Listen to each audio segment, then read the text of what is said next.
प्रादेशिक समाचार एकांश भोपाल से प्रस्तुत है मंडला जिले की चिट्ठी। आलेख शशांक चौबे। वाचक स्वर संयुक्ता बैनर्जी। विश्व प्रसिद्ध कान्हा टाइगर रिजर्व इन दिनों बंद है। मानसून काल में सितंबर माह तक ये बंद रहेगा। अक्टूबर से पार्क खुलेगा। सैलानी पार्क खुलने का इंतजार कर रहे हैं। इस बार मंडला जिले में बारिश अच्छी हुई है। किसानों के चेहरे खिल उठे हैं। खरीफ की फसल धान की भरपूर पैदावार की संभावना बढ़ गई है। जिले के सभी ब्लॉक में अच्छी वर्षा दर्ज की गई है। अधीक्षक भू अभिलेख से प्राप्त जानकारी के अनुसार जिले में इस साल 1 जून से 25 अगस्त के दौरान 1084 मिलीमीटर से अधिक औसत वर्षा दर्ज की गई है, जबकि इस अवधि तक गत वर्ष 686 मिलीमीटर से अधिक औसत वर्षा दर्ज की गई थी। प्रदेश के साथ ही मंडला जिले में भी त्रिस्तरीय पंचायत चुनाव संपन्न हो गए। पंच, उपसरपंच, सरपंच, जनपद, जिला पंचायत सदस्यों के चुनाव हुए। चुनाव शांतिपूर्ण तरीके से संपन्न हुए, जिसमें जिला पंचायत अध्यक्ष संजय कुशराम, उपाध्यक्ष कमलेश टेकाम चुने गए।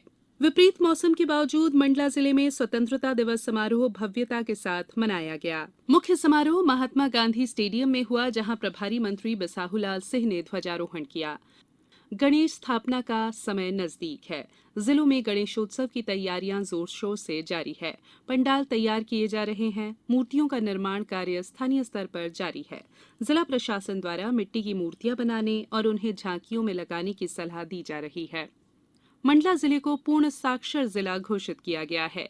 अब कोई भी निरक्षर नहीं है, हर कोई दस्तखत कर सकता है। जिले को ये उपलब्धि इसी महीने मिली है।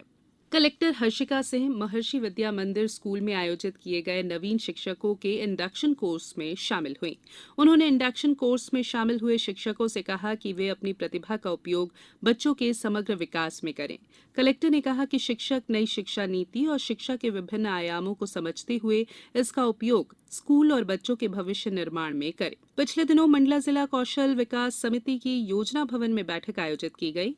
बैठक में कृषि, आजीविका, उद्यानिकी, शिक्षा, उद्योग और संबंधित विभागों के अधिकारी उपस्थित थे।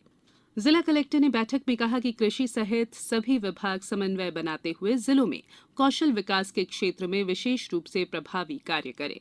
उन्होंने कहा कि मंडला जिले की भौगोलिक और आर्थिक परिस्थितियों को ध्यान में रखते हुए एक्शन प्लान बनाएं। पिछले दिनों जून और जुलाई महीने में मंडला जिले के अलग अलग कार्यालयों से सेवानिवृत्त हुए शासकीय सेवकों को जिला कलेक्टर ने पेंशन संबंधी कागजात वितरित किए। जिला पेंशन अधिकारी अखिलेश नेटी ने बताया कि पिछले महीने में 23 शासकीय सेवक अलग अलग विभागों से सेवानिवृत्त हुए हैं। मंडला जिला आजीविका मिशन विभाग द्वारा द्वितीय चरण में प्राकृतिक खेती के संबंध में किसानों की कार्यशाला आयोजित की गई।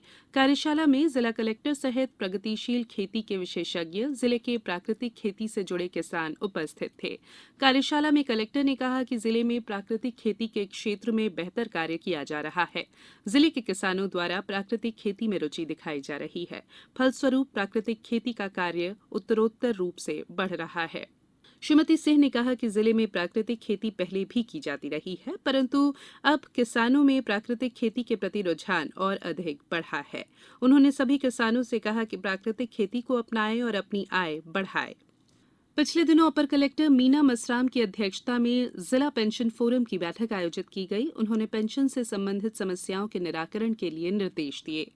मंडला जिले में संचालित जन जीवन मिशन के कार्यों की समीक्षा के लिए पिछले दिनों एक बैठक आयोजित की गई। बैठक में जिला कलेक्टर ने कहा कि जल जीवन मिशन के कार्य में तेजी लाएं। मंडला जिला मुख्यालय के डाइट प्रशिक्षण संस्थान में पिछले दिनों जिला कलेक्टर हर्षिका सिंह ने प्रथम और द्वितीय वर्ष के विद्यार्थियों के साथ चर्चा की। उन्होंने विद्यार्थियों से कहा कि वे बेहतर शिक्षा के लिए इंटरनेट सहित नई तकनीक के इस्तेमाल पर अधिक जोर दें। जिले की चिट्ठी समाप्त हुई।